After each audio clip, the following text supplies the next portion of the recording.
Welcome back to Conflicts of Interest. This is episode 534. I'm the host of the show, Kyle Anzalone, today joined by co-host Connor Freeman. Connor, how's it going? I'm doing well, Kyle. How are you? Doing well, Connor. Glad to have you back on the show today. We got quite a bit to cover, including a new article that you wrote for the Libertarian Institute. It will be running as a spotlight on AntiWoke.com today. So everybody, please go and check out that article, whether you find it through the Institute or AntiWar.com. Connor's article will be there. And of course, you can always follow this show and find this show at the Libertarian Institute, where me and Connor both work. And we cover articles. Connor writes op-eds, sometimes in the news section. I'm always in the news section. And then the show is video version, YouTube, Rumble, and Odysee, and up anywhere that you could listen to audio podcasts. Connor, let's get into the news today. More good news on Defend the Guard to start today's show. I alluded to this on the last show. I said it looked like that this was the case, and Dave DeCamp has a good write-up on it here with all the information.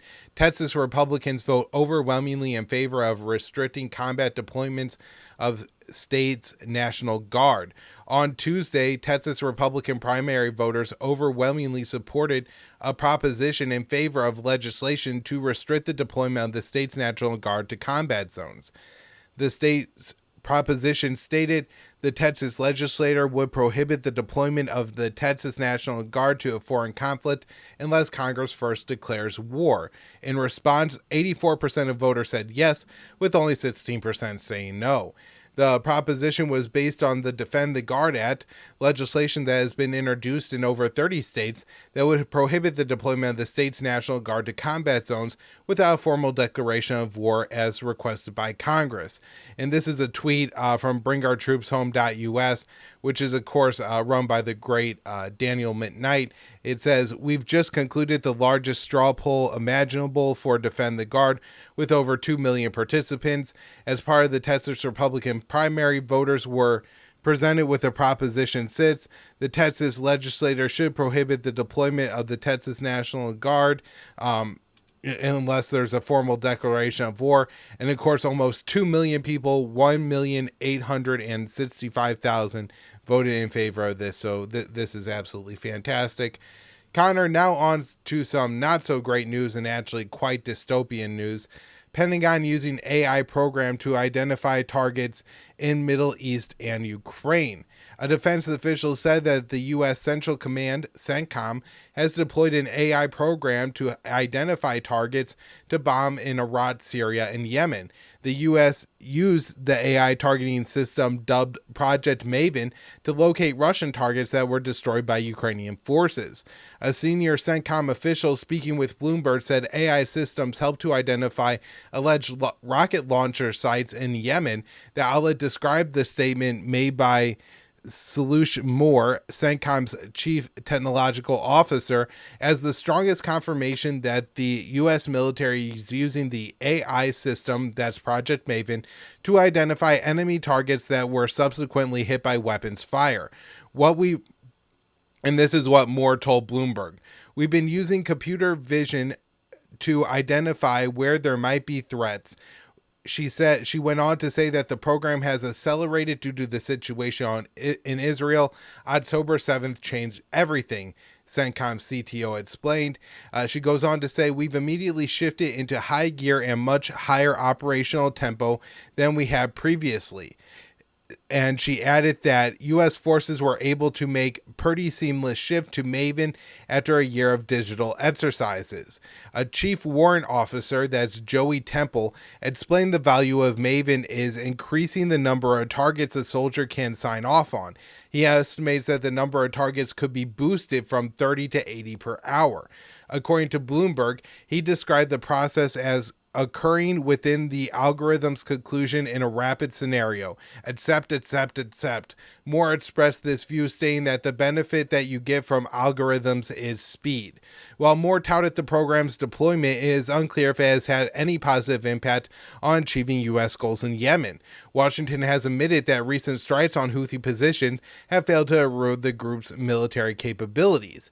In a separate report by Bloomberg's Christina Mason, explained Maven's shortcomings. She said, but autonomous systems aren't perfect yet. While humans at the 18th Airborne Corps can correctly identify a tank 84% of the time, Maven gets it right closer to 60%. And experts say that number goes down to 30% on a snowy day, which is quite incredible that it could be somehow under 50%. You would think, 50-50 chance would be as low as it could go. And think about the implications there of the battlefield in Ukraine, of course, and knowing that the Ukrainians have shelled a lot of civilian targets either in the Donbass or in Crimea or in just, Russian-held Ukraine. And, maybe they were given bad information because I believe it snows quite a bit in Ukraine. The Pentagon began Project Maven in 2017 with Google as a primary contractor. After the program became public, several Google employees demanded the company cut ties with Maven, and Google did not renew its contract for the program in 2018. However, the Department of Defense continued to develop the AI targeting system. Bloomberg reports that current contractors on Project Maven include Palantir, Amazon, ECS Federal, L3H Harris Technologies, Matsar Technologies, Microsoft, and Sierra Nevada. The Pentagon first tested Project Maven in 2020. During a field test in North Carolina, soldiers used Maven to identify and destroy a target. A U.S. military officer confirmed to Bloomberg that Washington had deployed Project Maven to Germany to aid Ukraine in assisting Ukrainians on the battlefield. Officials who spoke with the outlet said that Maven has been used to identify Russian targets that were struck by Ukrainian forces. Throughout its 5-month slaughter in Gaza, Israel has utilized an AI program known as the Gospel, which, similar to military officials in the U.S., the Israeli military has touted the program's ability to rapidly generate targets, with some officials referring to the Gospel as an assassination factory. However, Israel's military operations in Gaza had to destroy most of the infrastructure in the Strip without doing meaningful damage to the leadership of Hamas. So, of course, in both these cases, you really have to question what's going on. Now, Connor, to my knowledge, I just want to clarify here that both the U.S. and Israel are using these programs to generate targets which seem to be signed off on, and giving the statement of the targeting officer of the U.S. that what he's doing is just going accept. It almost seems like Homer Simpson's little cheat where he has the little bird that bounces up and down and just keeps saying the Y key on the keyboard, where there's not much thought going on here, right? They're essentially letting AI run the thing, but it does seem that at this point there still is a human interfacing level on both sides where somebody is supposed to be there evaluating the authenticity of the targets and if the U.S. wants to actually hit them or not. But, it's concerning if they're ramping up the number of targets from 30 to 80 an hour. That's over double. Very concerning. All right, next up here, this one from our good friend Will Porter. U.S. lawmakers demand Chinese divestment from TikTok. A bipartisan group in Congress has introduced legislation that would give TikTok's China-based parent firm just 6 months to divest from the social media giant, a measure which already received backing from the White House. And, kind of interesting here, Connor. Before the show, me and you were talking about some of the things that are now happening in 2024, which if they were happening in 2020 would be major headline scandals, such as the governor in New York deploying the National Guard to the subway system, or even, something as trivial as Joe Biden's dog running around the White House biting his staff. You could imagine something like that if it happened during the Trump administration would be reflective of the president, but here now it doesn't get any, major media attention. And this is another example where in 2020, when Trump was talking about banning TikTok, there were some liberals that were really upset about it. And I think this was mainly pandering to young voters who use TikTok. People a lot of times will talk about millennials, Connor, and they think they're talking about 17-year-olds who don't get a vote. But when I was reading about the Taylor Swift and her impact on the NFL, they said most of the fans that Taylor Swift was bringing to the NFL had six-figure incomes, right? So, when we think about people who use TikTok or, this younger generation, these are people who have a lot of money and who are not people who don't vote or anything like that. And so in 2020, they were making a very big deal out of the TikTok stuff. And here now we're moving forward with it again. And there doesn't seem to be any real opposition. So GOP Representative Mike Gallagher, who chairs the House Committee on China, and it's just one of the worst China hawks, maybe the worst China hawk in the American government. I mean, Eli Ratner's there, so there's competition. And the panel's ranking Democrat announced the new bill on Tuesday, saying it would address immediate national security risk posed by the Chinese ownership of the app. And again, this has been my position on it, Connor. If there is a government that I'm concerned with having access to my data, it's far more the U.S. government, the CIA, the NSA, the FBI, than the Chinese government being able to target me with my data. So, if people are concerned about, my daughter has TikTok on her phone, what does that allow, the Chinese government to access about her? And you're saying they're scrolling through Facebook, now you have to assess what does the U.S. government, what does everybody know about you? And I think that's far more critical. So the lawmakers who introduced the bill wrote, applications like TikTok are controlled by foreign adversaries, pose an unacceptable risk to U.S. national security. Such apps allow our adversaries to surveil and influence the American public, both through the data we produce and the information we share and consume. The bill would give TikTok's Chinese owner ByteDance 165 days to divest from the platform, threatening to ban the site from major app stores should it fail to do so. It warns of similar penalties for any application said to be controlled by a foreign adversary. According to Reuters, an initial vote on the measure could come as early as Thursday. While President Joe Biden's re-election campaign joined TikTok just last month, the administration has already voiced strong support for the bill. When asked about it during Wednesday's news briefing, the White House press secretary told reporters legislation was important, adding, "We welcome this step." TikTok has faced a number of restrictions in the U.S. in recent years, with Biden signing a bill which banned the app on federal devices in 2022 and several state governments enacting similar prohibitions. Though the Senate advanced legislation to outright ban TikTok last year, the bill later stalled in Congress. A long line of U.S. officials as well as lawmakers from both parties have repeatedly accused the Chinese government of seeking to use the app for espionage purposes, questioning the security of Americans' data on the site. Beijing, for its part, has rejected those charges, with the Chinese Foreign Ministry insisting Beijing would never ask firms to collect or provide data, information, or intelligence on foreign users. And again, Connor, I don't necessarily assume that we could believe the Chinese government here, but again, I'm far more concerned with the U.S. government and the information they have on us from, the American social media apps that we're using over what the Chinese government knows, based on the, the information that ByteDance may or may not share with China. I'm not sure how close that relationship really is. All right, next up here. The U.S. has approved 100 arms deals for Israel since October 7th to support Gaza slaughter. The Biden administration has secretly approved more than 107 foreign military sales to Israel since October 7th to support the mass killing of Palestinians in Gaza, the Washington Post reported on Wednesday. And Connor, I was shocked by this number, right? This is like a new deal every other day, or even more frequently than that, 2 out of every 3 days since October 7th. And so this likely means that there were deals that were approved just as or in the days after Israel committed horrific war crimes in Gaza. It's unclear how many of the sales are funded by the U.S., but many could be, as Israel receives $3.3 million in annual foreign military financing, a form of U.S. military aid that the U.S. gives foreign governments money to purchase U.S. arms. Only 2 sales have been made public, one for $106 million worth of 120 millimeter tank ammunition, and one for about $150 million in components needed to make 155 millimeter artillery shells.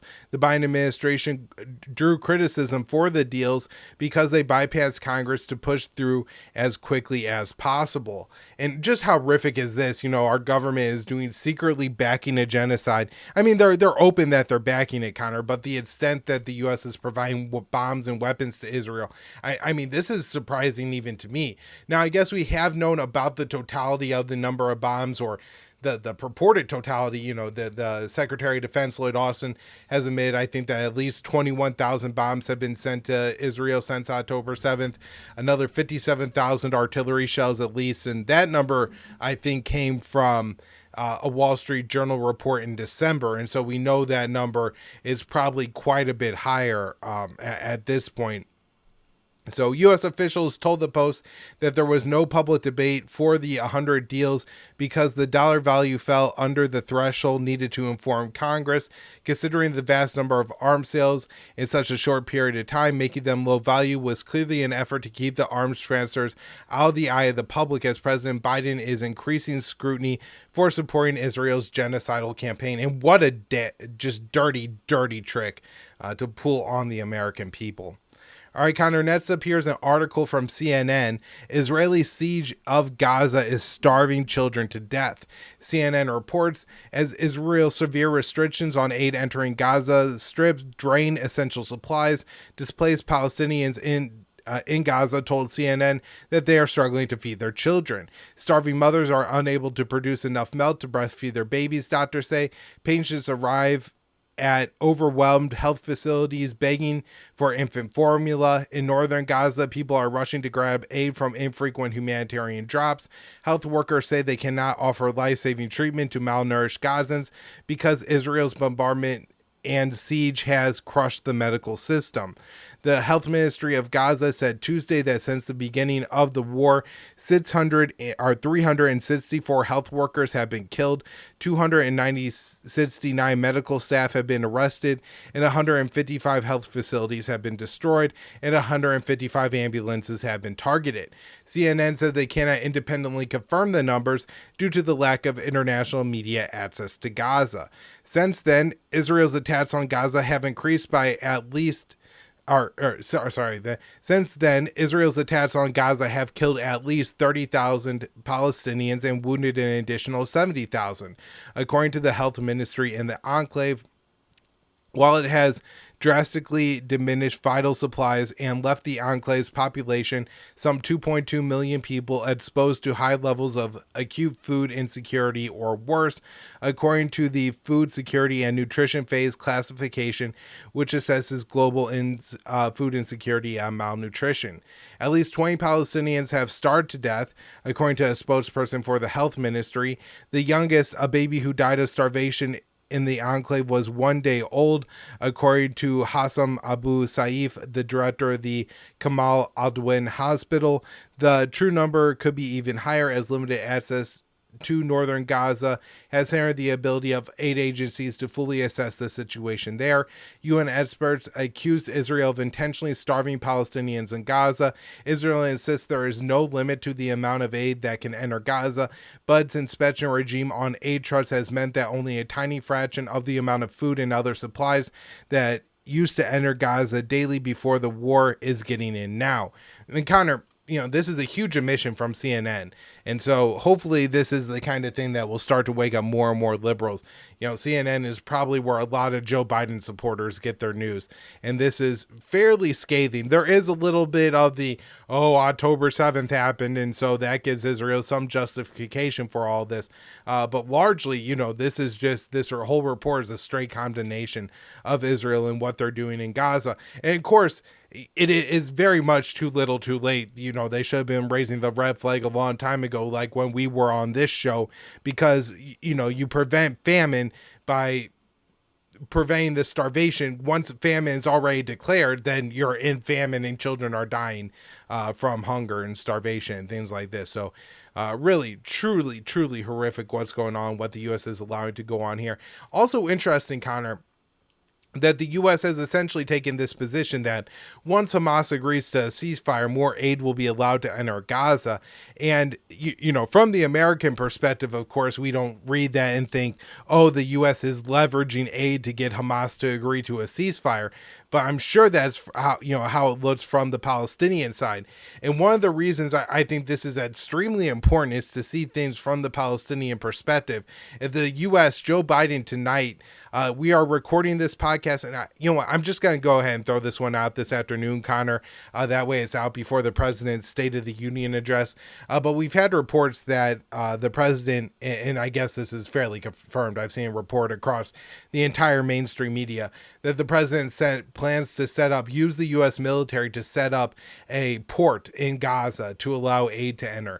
Now, Europeans, including the High Commissioner of Foreign Policy for the European Union, Joseph Borrell, have explained that the problem with that is, number one, is it's going to take a long time to set up, and so the starvation problem is going to get worse before the aid gets in, and that's a real problem. And the other thing he points out is, it's just going to take a long time. Now, I think more importantly, we have to remember Kabul in 2021, Connor, and you really have to worry that you're essentially putting a lot of American soldiers in a position where you're going to have a lot of desperate civilians who are going to mob the port when the aid comes in, trying to get aid. And this is, multiple parties here could exploit this: the Israelis, Hamas, or just a very, very angry Palestinian who, has watched U.S.-made bombs be dropped from American-made aircraft flown by Israelis, the strikes ordered by Israelis, but with the full permission and with the full consent of the American government. And maybe they decide that they, have had enough and try to take it out on the American soldiers who are on the ground. I think this is an extremely, extremely bad idea by the president. I hope it doesn't go through. As much as I want more aid to enter Gaza, I think, the potential for American soldier to get killed is very high. And of course, not again, that the life of American soldiers somehow were so much more than Palestinian that you would deprive them of aid because an American might get hurt. But I think if you look at it from the perspective of what are the Americans going to do once American soldiers start getting hurt on the ground in Gaza, it is going to be absolutely horrific. And so, the solution here, Connor, is just to cut off the weapons to Israel and demand that they allow aid in, and force the aid trucks to go in and use our leverage against Tel Aviv. All right, next up here. Hamas negotiators leave Egypt without reaching an agreement. So Hamas officials left Egypt after several days of talks over hostage release ceasefire agreement. The general outline of the agreement would have been the release of the remaining Israeli hostages, or a portion of them, as well as some of the Palestinians detained in Israeli prisons. The deal would also include a ceasefire and an influx of aid shipments to Gaza. Israel is unwilling to commit to a permanent end to the fighting, and that's why the deal isn't going through. One more article before I hand it over here to Connor. South Africa asks International Court of Justice to issue emergency order as famine approaches in Gaza. So the New York Times reports South Africa has asked the United Nations highest court to issue emergency orders to Israel to stop what it's calling the genocidal starvation of the Palestinian people, citing UN warnings that Gaza was at risk of an imminent famine. The request on Wednesday to the International Court of Justice in The Hague was part of South Africa's the case that South Africa filed in December, charging Israel with genocide against the Palestinians in Gaza. And of course, the court ruled that they were plausibly conducting that genocide. All right, Connor, I'm going to hand it over to you. And I know you got a couple news stories and a really good new article out for us at the Libertarian Institute. Oh, thank you. And yes, so we're talking about Trump's rhetoric. Just confirming what anybody who paid attention to Trump's foreign policy while he was, holding office, that, he was one of the most ardent Zionist presidents we've ever had. Completely rolled over for the Sheldon Adelson power block. Moving the embassy from Tel Aviv to Jerusalem, recognizing Israel's annexation of the Golan Heights. Mike Pompeo declaring in 2019 that the illegal settlements in the West Bank are not violations of international law. And of course, ripping up the Iran deal, building the Abraham Accords, and, that which is ultimately really a sort of a NATO style, the foundation for a NATO style alliance encircling Iran for a future war. So all these different aspects, maintaining the occupation in Syria, bombing Damascus. Trump was so pro-Israel. and made it, I mean, basically gave Netanyahu everything he wanted, and he's doubled down on that. So this is from Dave DeCamp on March 6th. Trump on Israel's Gaza slaughter. You've got to finish the problem, which of course sounds like a green light for genocide. Former President Trump, the likely GOP candidate for the 2024 presidential election, says that he supports Israel's brutal military operations in Gaza in an interview with Fox and Friends on Tuesday. And I'll just add, before I go through the rest of the article, that Brian Kilmeade is the guy who was interviewing Trump in this clip that went viral. And Kilmeade basically frames the situation as, well, Biden's seeing a lot of protests from the liberal side for his support for Israel, and now he's turning against Israel, like he's stabbing them in the back. And it's been a long time since I've watched TV news. I'm not exactly sure what the viewership even sees in that kind of rhetoric, if they believe it at all, but that is the most, idiotic, cynical framing I've ever heard. I mean, Genocide Joe has unconditionally backed Israel. We've just all the stories that Kyle's just gone through.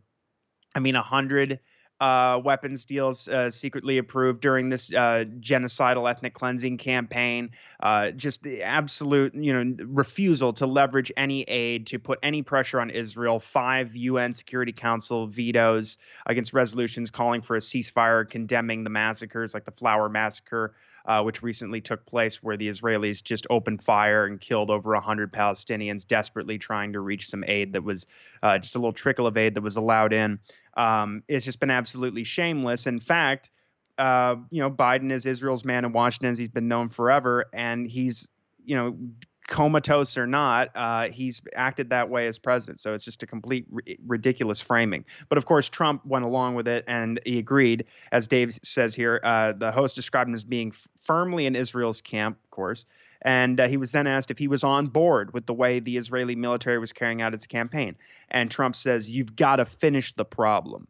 You had a horrible invasion that took place that would never have happened if I was president, by the way, Trump replies. This is just typical, Trumpian kind of boastful rhetoric about how, it wouldn't be going down like this if I was in the office. But truthfully, I think the wars in Ukraine and this broader Middle East conflict, especially the attack from Gaza against Israel, and then the larger regional conflagrations and the potential for a massive war now involving Iran and Syria and Iraq and Yemen and Lebanon and all that. I mean, really, this is a result of Trump's 4 years of Trump. Well, I guess 7 years or so of Trump and Biden's policies, but he's certainly responsible for these wars, even if his fans want to say that he never started any new wars. These are just as much his as Biden's.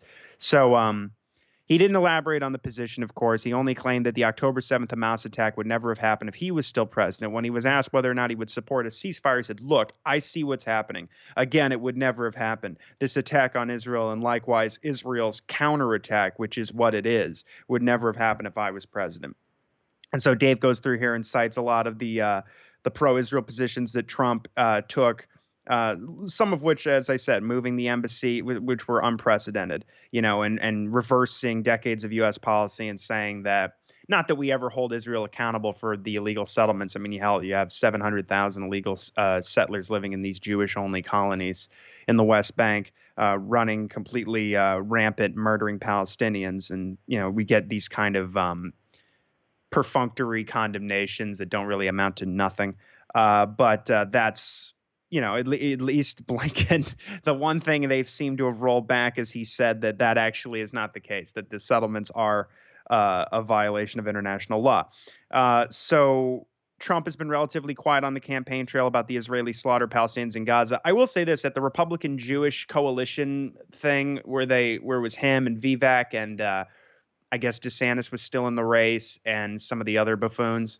They all got up there and basically were saying how, like, if they were in the office and it wasn't Biden, it would be so much worse. Vivek was saying he wanted to see the Israelis put heads on pikes and things. And Trump was basically saying that he would be vastly more aggressive than Biden or, whatever. So, but outside of that, yeah, I haven't seen him get too into it. It's not, even for his supporters, I think they'd be a little turned off to hear how supportive he is of what's going on.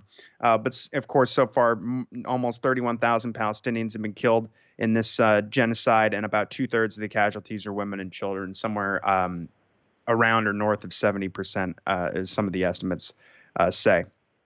Okay, so now we're moving to the West Bank. We've got some settlements that are being expanded, as we talked about last week. Smotrich's plan to build roughly 3,000 or 3,500 new legal housing units in the West Bank, adding to the nearly 20,000 that were approved during the past year. So this is Al Jazeera. Israel's illegal West Bank settlement plans face global condemnation. So Israel's plan to build thousands of new homes in the occupied West Bank is facing widespread condemnation from several countries, including some of Tel Aviv's staunchest allies.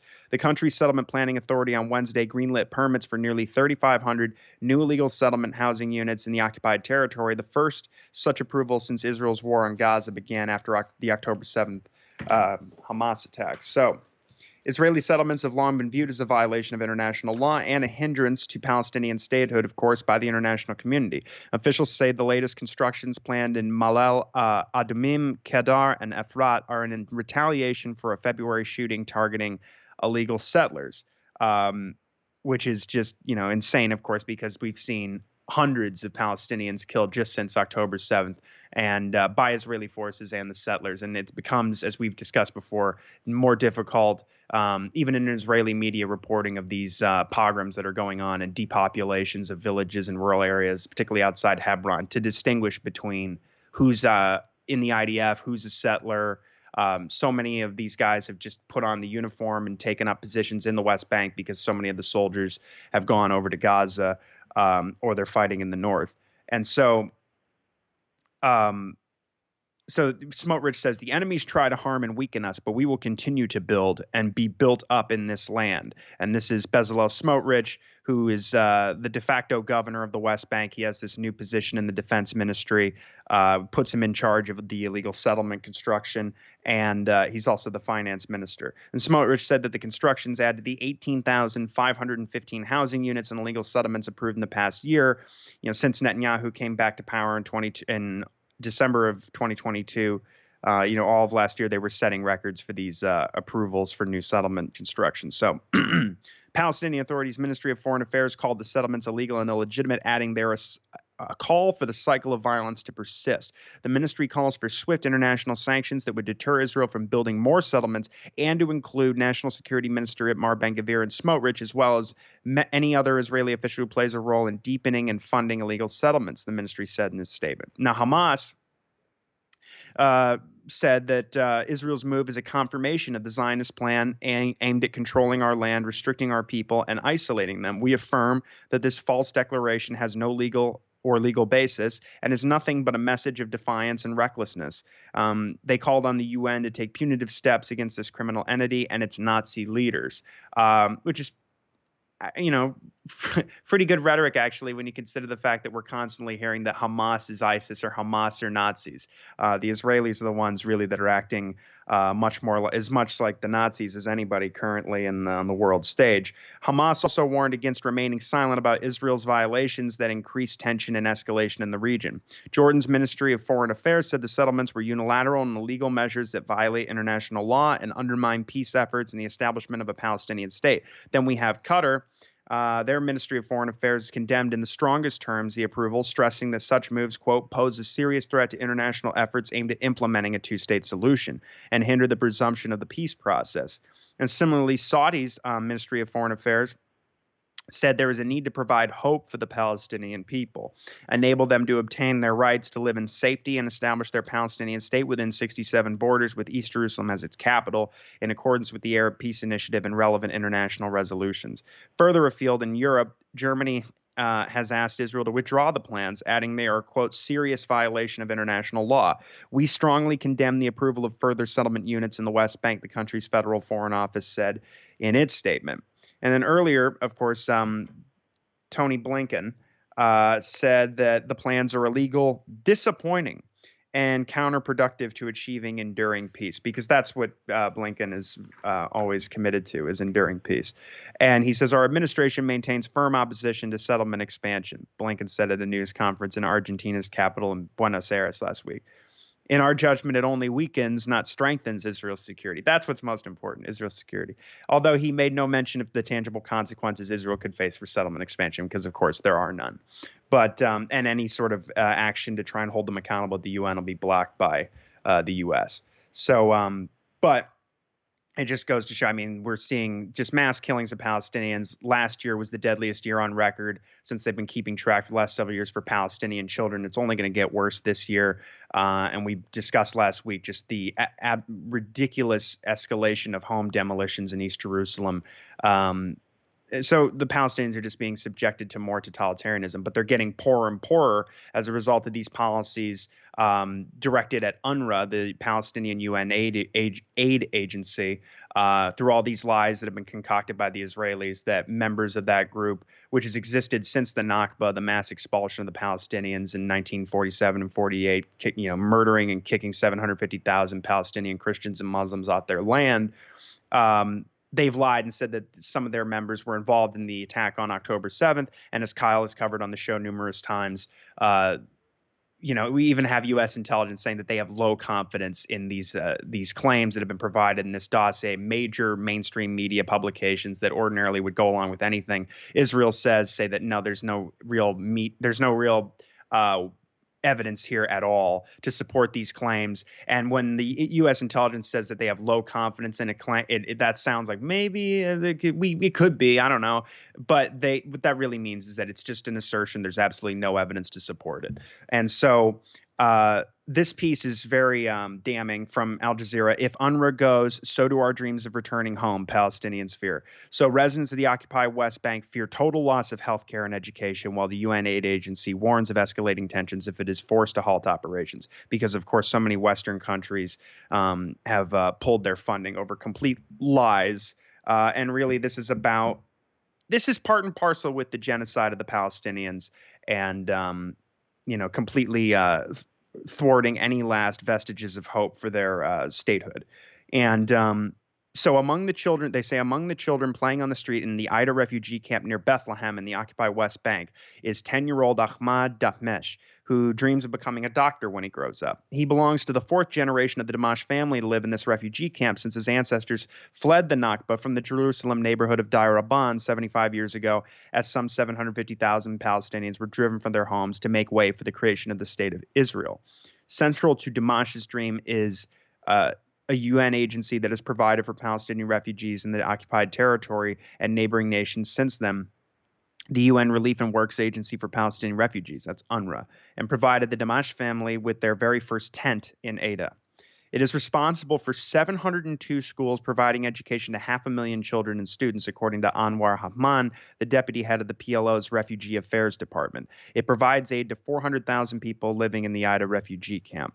Alone. And at the heart of UNRWA's mission is the idea that it would support displaced Palestinians in these neighboring countries and in the occupied territories until they can return to their homes, something Israel has denied generations and generations of Palestinians. And so Israel has set its sights on UNRWA, again, as part of this final solution for the Palestinians, which is now on the verge of collapse as funding is withdrawn and more news headlines imply that Israel and the United States want to end its mandate. So after the Israeli government accused the organization of having links to those responsible for the attacks by the Qassam brigades and other armed Palestinian fighters in southern Israel on the 7th of October last year, many large donors and donor nations, who together provide more than 80% of UNRWA's funding, have withdrawn their financial support. Only a handful of countries, including Belgium, Norway, Saudi Arabia, and Ireland, have pledged to continue funding. The largest donors, including the U.S., London, Germany, Spain, they've suspended funding altogether. So for now, residents of Ida say their dreams are on hold and possibly gone forever. Ida refugee camp, located near Bethlehem, Beit Jala, and Jerusalem, is home to more than 8,000 Palestinian refugees, 2 schools for boys and girls, and a clinic serving refugees from all camps near Bethlehem. For 7.5 decades, 4 generations of the Damash family have held on to the hope of returning to their original village, and they've relied on UNRWA for food, healthcare, and education through the years since the Nakba. Excuse me. And now they're terrified of what will become of them if the agency is forced to cease all operations in the near future, as it is warned might happen. So Ahmad's father, Muhammad, says there is no Palestinian or international entity capable of assuming the responsibility for the camps, neither in education nor in health. Like others in the community, he strongly believes the cessation of funding to UNRWA is part of a larger plot against Palestinians. He says, as refugees, we know there is a major political plan to end UNRWA's existence, preventing the right of return. This is something we will not allow. My son Ahmed will study in the Ida camp school until he returns to our original village. Now, if UNRWA disappears, they said, so does the dream of ever returning home. Instead, it is likely that these camps will be absorbed as towns under the wider Palestinian Authority.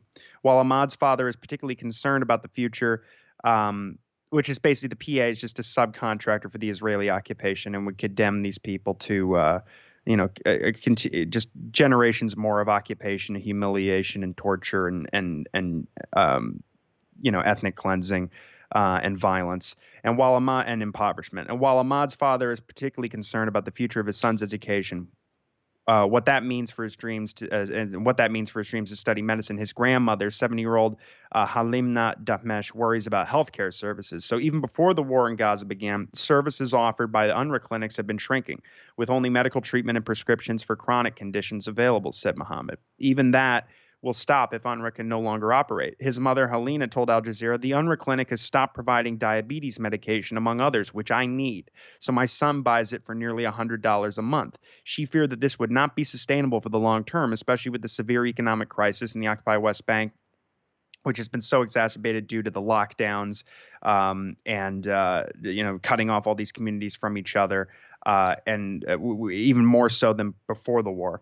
And they say so the severe economic crisis, which has taken hold due to the crackdown on Palestinian territory since the war began, has taken the form of multiple roadblocks throughout the occupied West Banks, raids on camps and towns, and a strict curfew on residents. Employment has plummeted and prices have soared, while the Palestinian Authority is struggling to pay salaries for their public employees. Saeed al-Azza, the head of the Popular Committee for Services in Ida, part of the Refugee Affairs Department of the PLO, explained that the camps have been raided often, with encourages and arrests increasing recently, exacerbating conditions for Palestinian refugees. He warned the conditions would only deteriorate further if funding to UNRWA operations were suspended. So he says Palestinian refugees will fight against losing UNRWA. He said they will take and stand in all 5 regions where the agency works: Gaza, Jordan, Lebanon, and Syria, in addition to the occupied West Bank.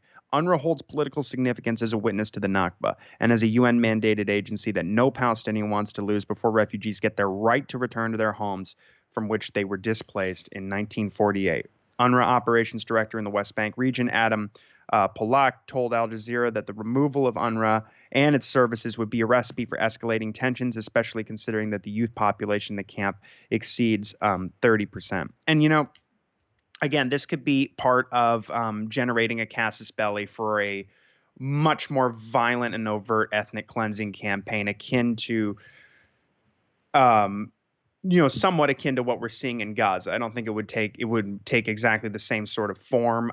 It'd be different kinds of warfare, but we've certainly seen an escalation in airstrikes throughout the West Bank and drone strikes and raids and attacks on these villages since the 7th. Which is, Netanyahu was already doing stuff like that before the 7th. There were airstrikes, I believe, on Jenin during that horrible raid in July. And the Jenin refugee camp had been hit several times through these raids, where they go in and they just rip up roads and electricity and waterworks and demolish people's property and homes and vehicles, and kill people, of course, including children. But it's gotten much worse. And of course, I mean, there's going to be a huge powder keg that blows up with there's nothing like Hamas in the Gaza Strip, in the West Bank, but there's some brave resistance groups out there and a lot of young people who are rightfully resentful of what's being done to their families. And so, it's going to blow up, and the Israelis will probably use it as an excuse, and so will our legislature, and whoever's president next, or Biden himself, are going to green light something horrific, even more so than what we've already seen in the West Bank here soon, if nothing changes. So, okay, this next story is from the Cradle. Hezbollah confirms operations against Israel tied to Gaza's ceasefire. So we get more clarification here. As usual, the U.S. and Israel are the problem. Hezbollah's Deputy Secretary General Naim Qassem confirmed during an interview on the 5th of March that the group's position that it will not stop attacking Israel until the war on Gaza is brought to an end. He says the position is clear. As long as the war continues in Gaza, this means the Lebanon front is affected by it. And when it stops in Gaza, it stops in Lebanon, Qassem told Lebanese news channel LBCI in an interview Tuesday. So he says, when there's a truce in Gaza, we will have a truce. The American envoy, Amos Hochstein, can say what he wants. and we will say what we want, the deputy added. Senior White House advisor Amos Hochstein, who is, of course, born in Israel and served in the IDF, he held talks with Lebanese officials on March 4th. He's been tasked with, brokering some sort of an agreement here between Israel and Hezbollah when the U.S. can't even talk to Hezbollah directly. So Hochstein was meeting with Lebanese officials on March 4th regarding a U.S.-sponsored proposal for de-escalation in southern Lebanon. And he says, we are not concerned with the messages that Hochstein sends and any discussions or answers he receives from state officials, and we do not interfere with his talks with Lebanese officials. Usually, we exchange messages with the American side. As for what Hochstein said and for what he intends, it does not mean anything to us. Qassem went on to say that Lebanese resistance is 90% sure that there will not be a large-scale war in Lebanon. The remaining 10% is if Israel or the U.S. changes its mind. And we are a defensive and limited front, and we are making sacrifices in order not to drag Lebanon into war. What we have done is a major sacrifice yet. We did not drag Lebanon into war. Rather, there is a dangerous Israeli enemy who at any hour could launch a war in Lebanon without pretext or justification. If we do not put an end to it early, it may pose a danger to Lebanon. It is in our interest for the Israelis to remain deterred. He also confirmed Hezbollah has inflicted heavy losses on the Israeli army. We know the size of the enemy's losses, even though Israel is not acknowledging them, he said. Qassem added that Israel has achieved none of its goals in Gaza. He said, well, I think that's an overstatement, but he says he was unsure if a truce would be reached in Gaza by the start of Ramadan. He also warned the dangerous implications of Israel's planned assault on Rafah, but added the operation there would not be successful in rooting out the Palestinian resistance, and that's for sure. And during his meeting in Beirut on March 4th, Hochstein told Lebanese officials that a truce in Gaza would not necessarily extend to Lebanon. The U.S. envoy was in Israel the next day discussing the U.S.-sponsored proposal with Israeli War Minister Yoav Gallant. Gallant is the psychotic defense minister of Israel who declared that when he announced the complete siege, said, we're cutting off the food, water, the fuel, and the electricity because these are all human animals. He implied during the meeting that a dangerous escalation may be imminent. The proposal calls for a Hezbollah withdrawal from the border area, but doesn't demand any concessions from Israel, such as a withdrawal from Lebanese territories, which it has illegally occupied for decades. And while Lebanon has not issued a formal response to the proposal, officials have rejected it in principle. And of course, the word from the Israeli War Cabinet is that even if there is, in the unlikely event that there is a temporary ceasefire agreement, this deal for 40 hostages to be released, and a temporary ceasefire to allow a bit more aid in and release of hundreds of Palestinian prisoners held in Israeli detention, that even if that does take place for however long it lasts, the Israelis are just going to use it as an excuse to expand the war against Hezbollah. And of course, something like that, Israel cannot.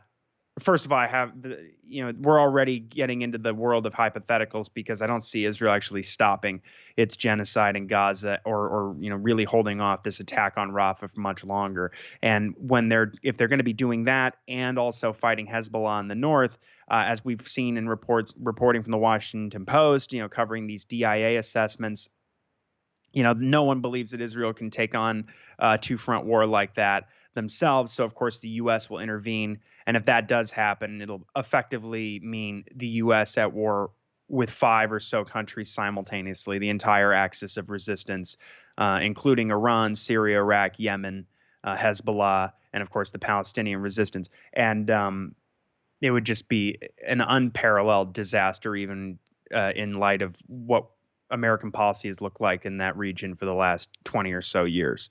So it's absolute disaster.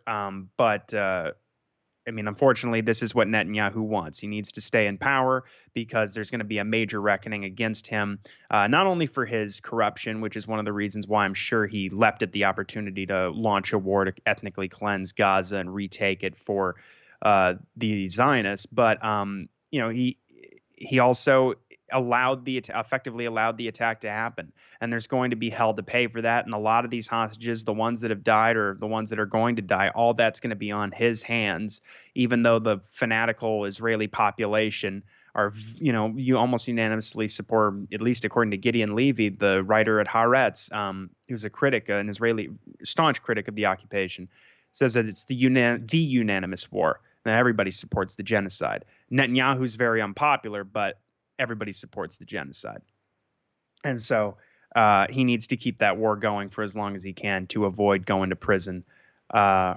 whatever else other consequences he may face. So. And the whole war cabinet is hell bent on this war with Hezbollah, as we've seen in reporting, where U.S. officials are saying that it's just, I can't believe we're in this situation, because Biden is, of course, not going to hit the brakes at any point, which he would have done even if he had his wits about him. But anyway, so to discuss my article, we get more into this sort of situation here. So this is really about how unpopular, given recent polling, the proxy war with Russia in Ukraine and the mass slaughter of the Palestinian men, women, and children in Gaza is.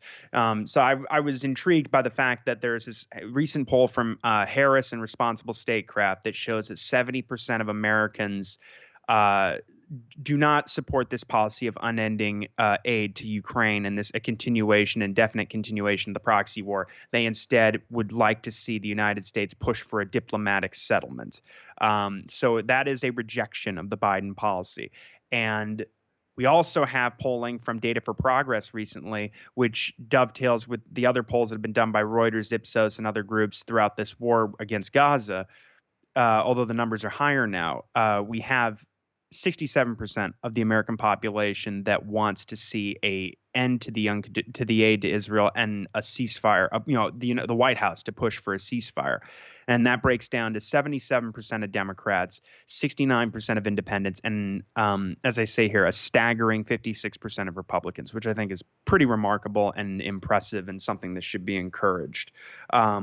Because that means that they're effectively revolting against their chattering classes, the coddled sort of conservative spokesman who Pat McFarland, our colleague at the Libertarian Institute, just ripped apart in a great piece recently, about talking about the anti-woke Zionist pipeline.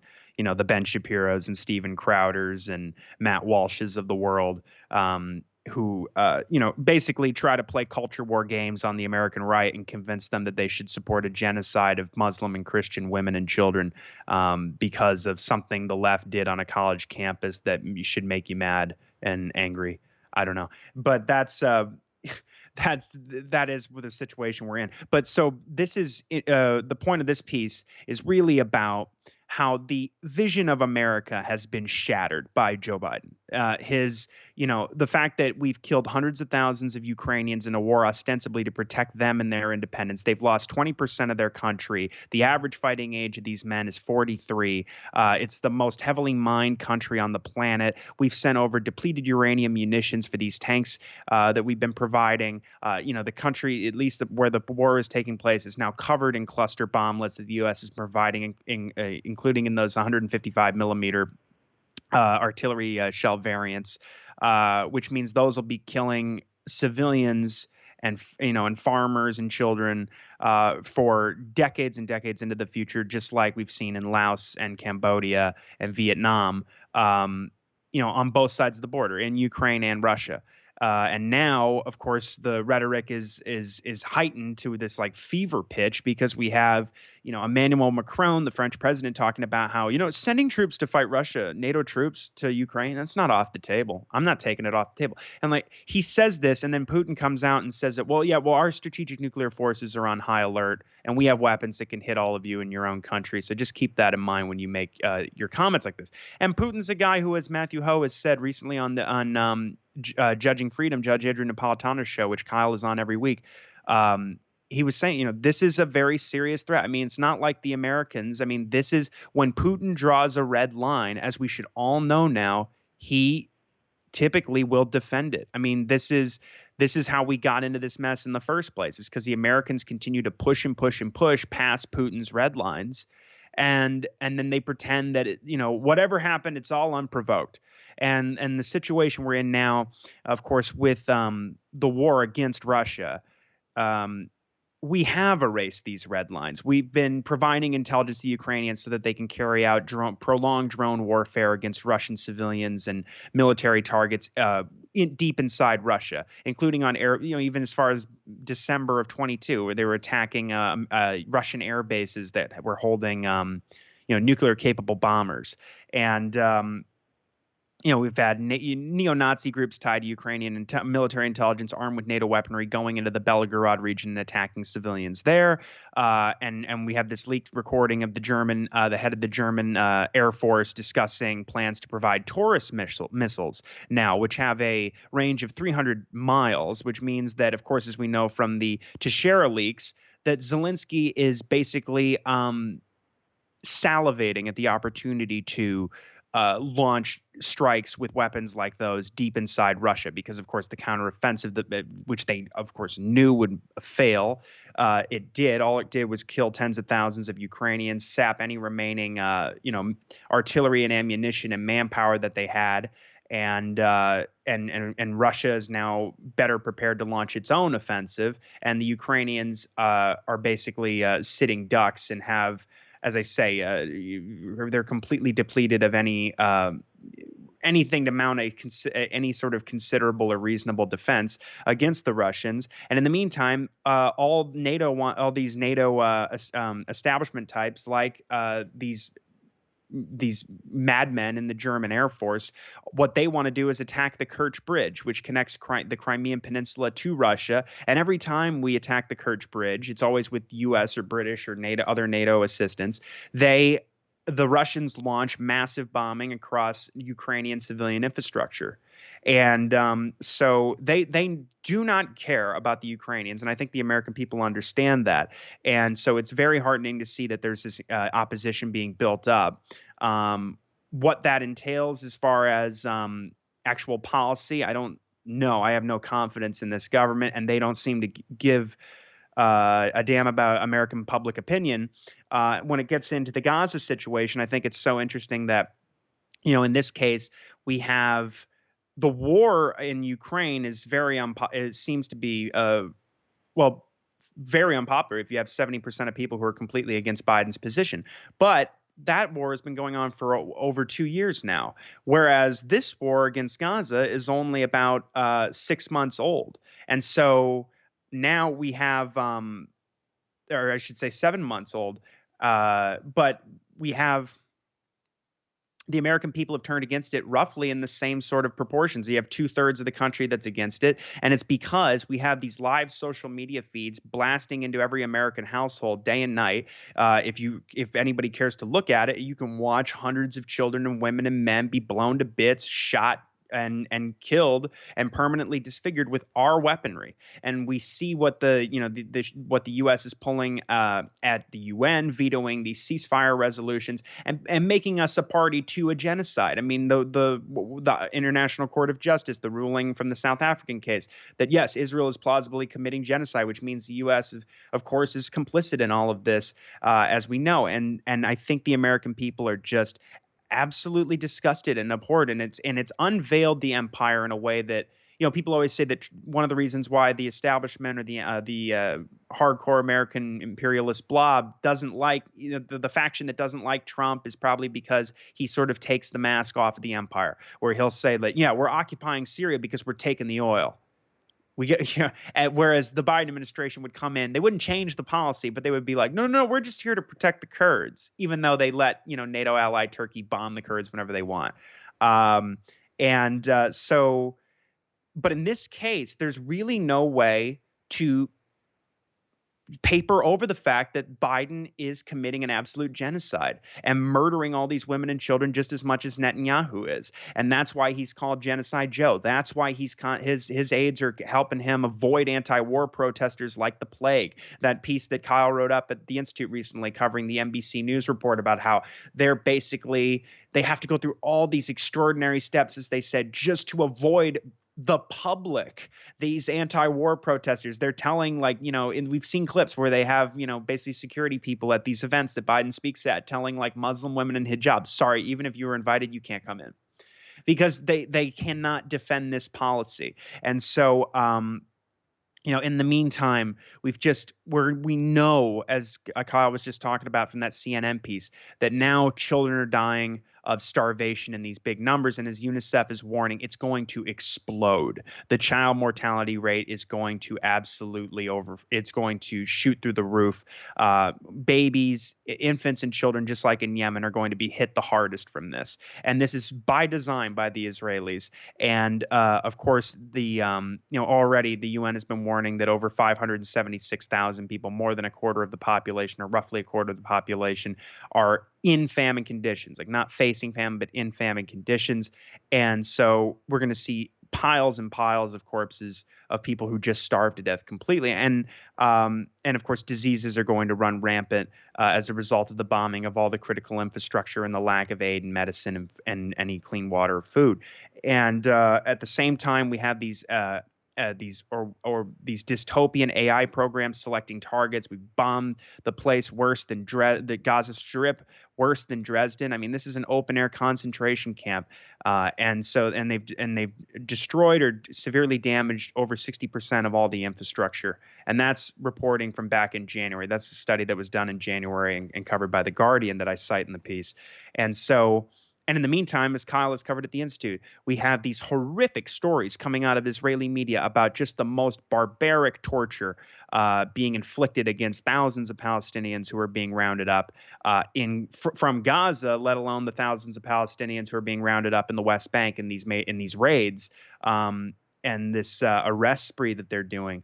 And so, sexual abuse, rape, people being burned with cigarettes, electrocuted, beaten into having their testicles crushed, making their ears bleed, absolutely sadistic things, tying them to fences and in stress positions for a long time.